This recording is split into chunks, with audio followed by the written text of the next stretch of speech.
Sebelum pembelajaran kita mulai, saya ingin pastikan Bapak Ibu dalam kondisi baik-baik saja, duduk senyaman mungkin karena kita akan belajar melalui online ya Bapak Ibu.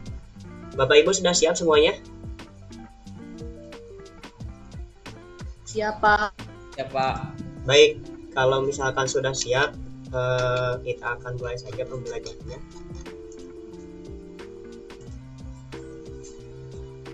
Bismillahirrahmanirrahim. Assalamualaikum warahmatullahi taala wabarakatuh. Warahmatullahi wabarakatuh. Hamdan masyukurillah mabadu. Alhamdulillah pada kesempatan ini kita bisa bertatap muka meskipun lewat virtual ya Bapak Ibu. Mudah-mudahan kita semua yang hadir pada kesempatan ini dalam keadaan sehat. Amin ya Allah ya rabbal alamin. Baik Bapak Ibu, untuk mengawali kegiatan kita pada hari ini, di mana kegiatan ini merupakan kegiatan pertemuan perdana bersama Bapak Ibu sekalian. Mari kita awali supaya lebih berkah pertemuan kali ini dengan bacaan basmalah bersama-sama. Bismillahirrahmanirrahim.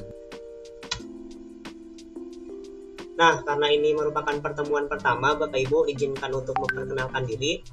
Perkenalkan, nama saya Eran Wandani, tempat tanggal lahir saya ada di Tasikmalaya 23 Maret tahun 2000. Agama saya Islam, kemudian instansi saya ada di LPK Syababul Fikri, Kabupaten Tasikmalaya, Provinsi Jawa Barat.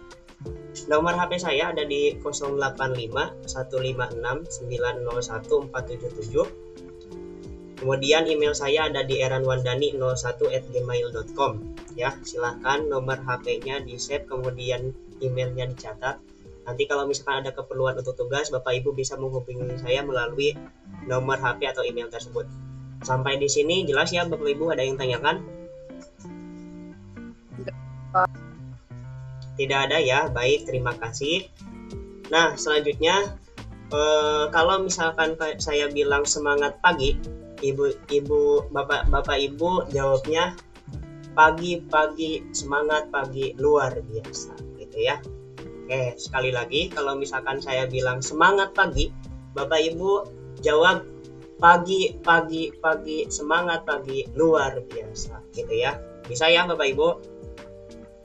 Bisa. Oke, silakan mic-nya untuk dibuka terlebih dahulu. Semangat pagi. Pagi. Luar biasa. Oke, tepuk tangan untuk kita semua. Baik Bapak Ibu, nah pada kesempatan ini di sini saya ingin mengabsen terlebih dahulu ya. Yang saya sebut namanya, silakan bilang hadir atau raise hand ya, angkat tangannya. Bu Dwi Yuliani sih? Hadir Pak. Pak Asep Supriyadi? Hadir Pak, hadir. Pak Curkan? Hadir Pak. Ada yang tidak hadir hari ini? Ada Pak. Ada siapa? Tidak ada keterangannya? Ada ya? Oke, sudah ada keterangannya. Baik, kita lanjut saja Bapak Ibu untuk materinya hari ini. Nah, pada soal ini karena kita ada di suatu kelas, untuk di kelas kita ada beberapa peraturan yang akan kita sepakati ya. Yang pertama di sini Bapak Ibu tolong perhatikan, itu dilarang terlambat. Nih, yang barusan terlambat, pastikan sudah ada konfirmasi terlebih dahulu, baik sama Bapak Ibu, sama peserta ataupun sama saya sendiri ya. Yang pertama dilarang terlambat, kemudian yang kedua dilarang tidur ya Bapak Ibu. Perhatikan ketika materi disampaikan, Bapak Ibu simak, silakan catat kalau misalnya ada yang perlu dicatat. Kemudian untuk Bapak-bapak ini dilarang merokok ya Pak. Kemudian yang selanjutnya Bapak Ibu dimohon untuk matikan handphonenya atau bisa di mode silent ya, disimpan terlebih dahulu handphonenya. Kemudian dilarang membuat keributan ya, dilarang berisik. Kalau misalnya ada yang tanyakan nanti ada sesinya. Oke, untuk rule of class sampai di sini, peraturan di dalam kelas bisa dipahami ya Bapak Ibu? Siapa? Ada yang ingin ditanyakan? Belum ada Pak. Pak Curkan, ada yang tanyakan Pak? Nggak ada Pak, cukup jelas. Jelas ya. Pak Asep, jelas ya? Toilet Pak. Oh iya, izin ke toilet. Oke. Berarti untuk peraturan di kelas ini bisa kita sepakati ya Bapak Ibu? Bisa. Sepakat. Oke, terima kasih. Nah, selanjutnya di sini saya ingin menyampaikan kaitannya dengan K3. Ketika kita mengoperasikan komputer, silahkan Bapak Ibu demi keselamatan kita ya, kemudian keselamatan alat yang akan kita gunakan, Bapak Ibu silahkan jika terjadi sesuatu gunakan pintu darurat. Kemudian selanjutnya perhatikan tegangan listrik karena kita bekerja mengoperasikan komputer nantinya. Kemudian perhatikan potensi bahaya di sekitar, takutnya ada yang berbahaya ya Bapak Ibu. Pastikan Bapak Ibu aman dan nyaman. Kemudian jaga jarak juga, kebetulan kita virtual sekarang. Kemudian posisi duduk dengan baik dan benar ya, silahkan posisi duduknya yang senyaman mungkin. Pakai masker kalau misalkan perlu, kemudian jangan lupa cuci tangan. Oke, jelas ya sampai di sini? Jelas. Oke, baik.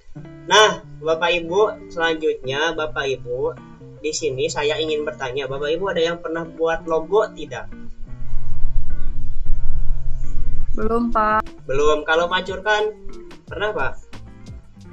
Belum, Pak. Belum ya. Nah, Bapak Ibu bisa perhatikan di sini. Di sini mungkin ada beberapa logo yang mungkin sudah familiar ya bagi Bapak Ibu.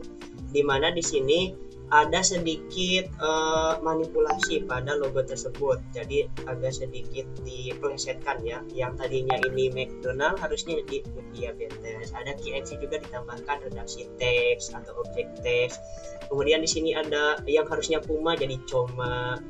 Kemudian logo Nike-nya terbalik, yang harusnya Adidas jadi Adidas, gitu ya. Kemudian yang selanjutnya, nah di sini ya bisa kita perhatikan sama-sama. Di sini ada manipulasi foto, di mana di sini kita tahu bersama ya.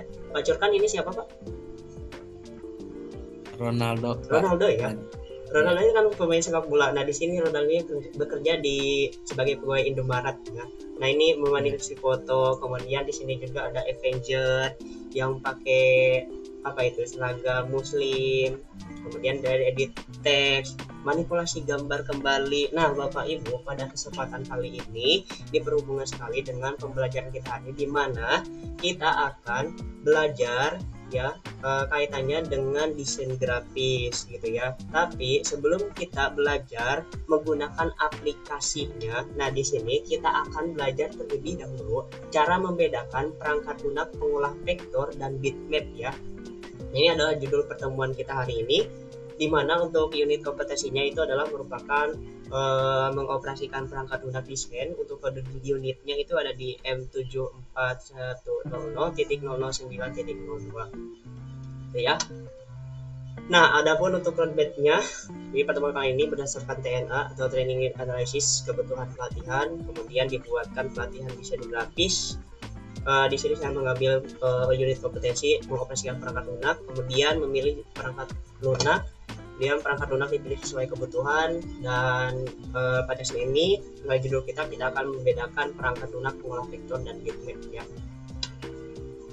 Nah, Bapak Ibu, apa sih tujuan pembelajaran kita hari ini? Untuk tujuannya di sini peserta pelatihan dapat menjelaskan perangkat lunak yang relevan digunakan sesuai jenis-jenis dan perbedaan utamanya. Kemudian manfaatnya itu ada setelah mengikuti pelatihan, peserta mampu menjelaskan perangkat lunak yang relevan digunakan sesuai jenis-jenis dan perbedaan utamanya. Oke, sampai di sini Bapak Ibu, kita akan mengenal pengertian dari vektor dan bitmap. Nah mungkin tadi ada beberapa gambar yang saya sudah tampilkan di depan, ada logo, kemudian ada gambar ya yang sudah kita manipulasi. Nah sebetulnya pengertian vektor dan bitmap itu seperti apa? Di sini ada yang tahu tidak pengertian vektor itu apa?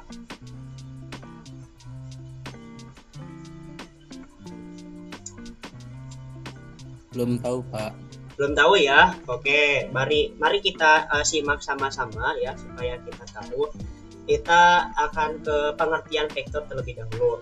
Vektor adalah gambar yang terbuat dari beberapa titik dan garis atau poligon yang membentuk suatu objek, itu ya. Sedangkan bitmap di sini adalah gambar yang terbentuk dari banyak titik atau pixel dengan campuran warna di dalam grafis yang ada pada komputer. Nah, sebagai contoh tadi vektor itu saya tampilkan dalam bentuk logo, kemudian bitmap itu saya tampilkan dalam bentuk gambar yang saya sudah manipulasi ya Bapak Ibu. Nah, jadi sampai di sini harusnya Bapak Ibu sudah mengenal pengertian. Berikut pula dengan contohnya vektor dan bitmap. Ya, sampai di sini cukup jelas ya. Baik, Oke, kalau misalkan sudah cukup jelas, kita akan lanjut ke pembahasan selanjutnya. Nah, di mana sekarang kita akan membedakan perbedaan vektor dan bitmap, gitu ya. Nah, yang akan kita bedakan di sini, Bapak Ibu bisa perhatikan ada gambar berupa vektor, kemudian ada gambar berupa bitmap. Nah, kita akan mengenal perbedaan vektor dan bitmap ini berdasarkan susunannya terlebih dahulu. Nah, kalau misalkan vektor, Bapak Ibu susunannya itu seperti apa? Ada yang tahu? Atau bisa bantu saya jawab? Belum tahu, Pak.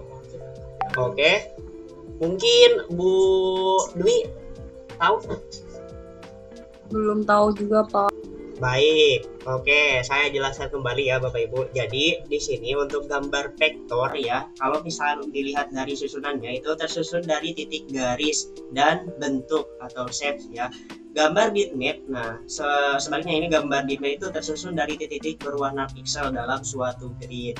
Nah, kalau misalnya melihat dari segi susunannya, gambar vektor itu mempunyai resolusi yang fleksibel Bapak Ibu. Sehingga apabila gambar vektor itu diperbesar untuk kesekian kalinya Bapak zoom tuh ya, dari ukuran awal kualitas gambarnya itu tidak akan pecah.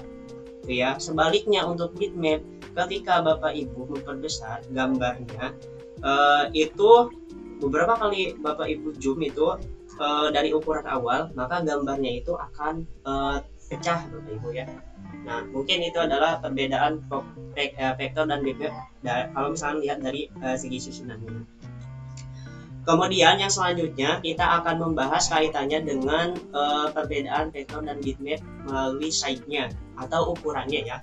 Nah, untuk vektor sendiri itu ukuran filenya relatif kecil. Kemudian sebaliknya untuk untuk bitmap itu ukuran filenya itu relatif besar Bapak Ibu ya. Gitu. Jadi kalau misalkan Bapak Ibu nanti ingin menggunakan atau membuat pengolah vektor atau bitmap, silakan kalau misalnya ingin memperhatikan size-nya, ini ukuran vektor relatif kecil ya, sedangkan bitmap itu ukurannya relatif besar. Terakhir Bapak Ibu, ini kegunaannya ya, tadi juga sudah dijelaskan di awal bahwasanya untuk vektor itu kegunaannya kita bisa membuat, sebenarnya di sini ada logo, kemudian ada flyer, kemudian bisa brosur dan sebagainya. Itu sangat bisa sekali Bapak Ibu untuk gunakan membuat logo melalui vektor tersebut. Kemudian untuk bitmap sendiri itu kegunaannya tadi juga sudah disampaikan, itu untuk memanipulasi foto, mengedit foto atau gambar, itu sangat bisa sekali ya. Baik, sampai di sini ada yang tanyakan? Cukup jelas? Jelas ya? Baik. Oke, terima kasih. Kalau saya tanyakan, kita akan lanjut. Nah, Bapak Ibu, kita akan membahas jenis dan fungsi perangkat lunak desain grafis. Oke, jenis yang pertama di sini ya, ada aplikasi atau softwarenya, itu adalah CorelDRAW ya. Nah, CorelDRAW sendiri itu fungsinya untuk apa? Nah, perangkat lunak ini, CorelDRAW ini itu adalah perangkat lunak pengolah vektor. Itu ya. Dan kegunaannya tadi juga sudah disampaikan, itu untuk membuat logo, flyer ya, dan sebagainya. Sedangkan nah di sini ada jenis ya atau perangkat lunak desain grafis, ini ada Adobe ya, Adobe Photoshop, dan fungsinya itu adalah perangkat lunak pengolah bitmap. Dan di Adobe Photoshop ini kegunaannya Bapak Ibu bisa mengisi gambar, kemudian bisa mengedit gambar atau foto kita, itu sangat bisa sekali ya. Jadi jelas ya Bapak Ibu, coba ulangi lagi untuk jenis perangkat lunak desain grafis yang kita pelajari sekarang. Yang pertama ada CorelDRAW, kemudian yang kedua ada Adobe Photoshop ya. Nah, gitu. Baik ya, sudah jelas Bapak Ibu, ada yang tanyakan sampai di sini? Oke, cukup jelas ya. Oke, kalau misalkan jelas, nah di sini terakhir kita akan memilih perangkat lunak desain grafis itu yang harus digunakan oleh Bapak Ibu itu seperti apa. Nah, kalau misalkan Bapak Ibu ingin memilih perangkat lunak desain grafis, Bapak Ibu itu harus memperhatikan ini. Yang pertama itu ada kebutuhan, kemudian yang kedua ada spesifikasi komputer gitu ya. Kalau misalkan kebutuhan itu silakan Bapak Ibu pilih sesuai passionnya atau tugas yang akan dikerjakannya gitu ya. Kalau misalkan Bapak Ibu mau membuat logo, ya udah pilih tadi CorelDRAW. Kemudian kalau misalkan yang kedua itu sebagai counternya, Bapak Ibu bisa pilih sistem operasi dan penyimpanannya itu harus sesuai dengan kapasitas atau ukuran dari aplikasi yang akan kita gunakan supaya untuk mempermudah Bapak Ibu nanti menggunakannya. Oke. Baik Bapak Ibu, untuk kesimpulannya di sini vektor dan bitmap itu memiliki fungsi dan kegunaan masing-masing tergantung dengan kebutuhan dari sebuah desain grafis ya.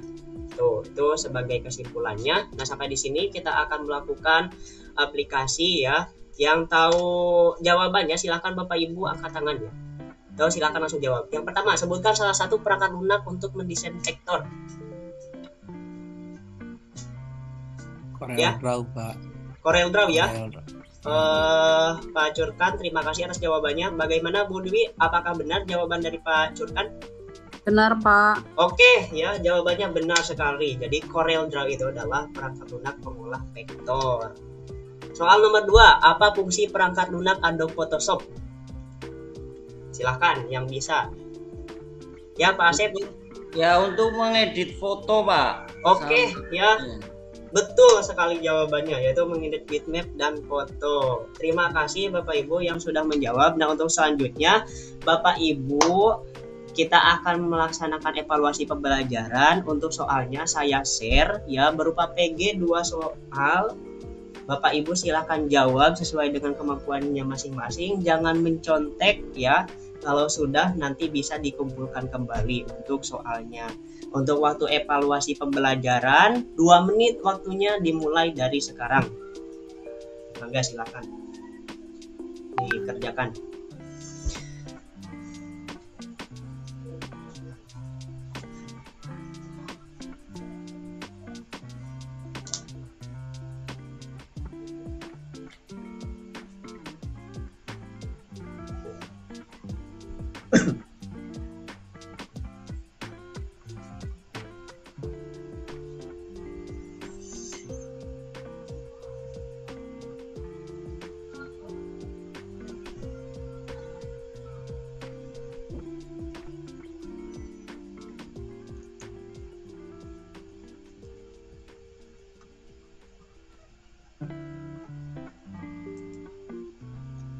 Waktu kalau evaluasi 2 menit berarti teh mungkin ada 18 menit.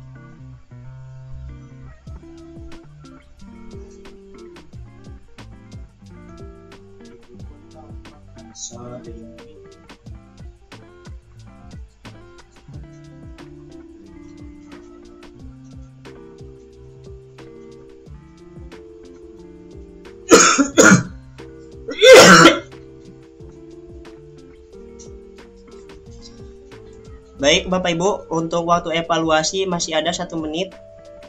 Ya, silakan untuk dikerjakan. Yang belum silakan kerjakan.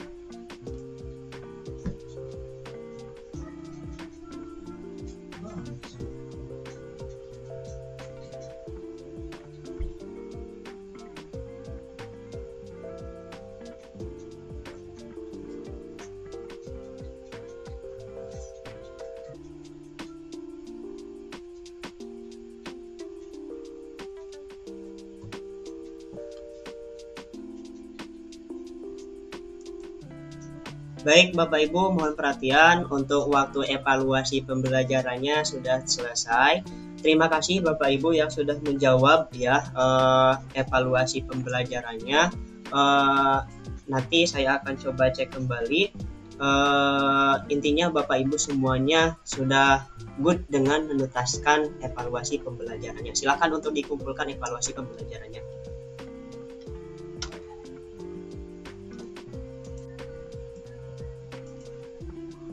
Baik, Bapak Ibu, terakhir di sini ada tugas tambahan bagi Bapak Ibu untuk ya memperluas pengetahuan Bapak Ibu kaitannya dengan pembelajaran kita hari ini. Silakan untuk disimak. Yang pertama, buatlah rangkuman dari berbagai sumber mengenai perangkat lunak yang dapat digunakan untuk desain grafis. Meliputi tentang CorelDRAW, kemudian Photoshop ya. Kemudian tugas dibuat dalam soft copy, dikirim ke email eranwandani01@gmail.com. Kemudian Bapak Ibu silakan kumpulkan pada hari Sabtu ya. Ini mohon maaf belum saya sempat edit. Jadi untuk dikumpulkannya Bapak Ibu kita sepakati saja itu tanggal 27 Juni ya. Berarti hari sekarang. Pukul berapa? Terakhir pukul 21.00 waktu Indonesia Barat. Sudah jelas ya untuk tugas tambahannya? Jelas. Baik, kalau misalnya sudah jelas, Bapak Ibu, terima kasih atas partisipasinya, terima kasih atas pertemuan kali ini. Mudah-mudahan kita semua sehat ya, sehingga bisa bertemu di lain kesempatan di pertemuan selanjutnya. Bapak Ibu silakan untuk kalau misalnya sudah selesai ya, untuk bisa menonaktifkan lagi, merapikan kembali meja pembelajarannya, alat yang kita gunakannya ya, supaya sehat dan selamat baik bapaknya maupun alat yang digunakannya. Terima kasih dari saya disebutkan. Wabillahi taufiq hidayah. Assalamualaikum warahmatullahi wabarakatuh. Waalaikumsalam warahmatullahi wabarakatuh.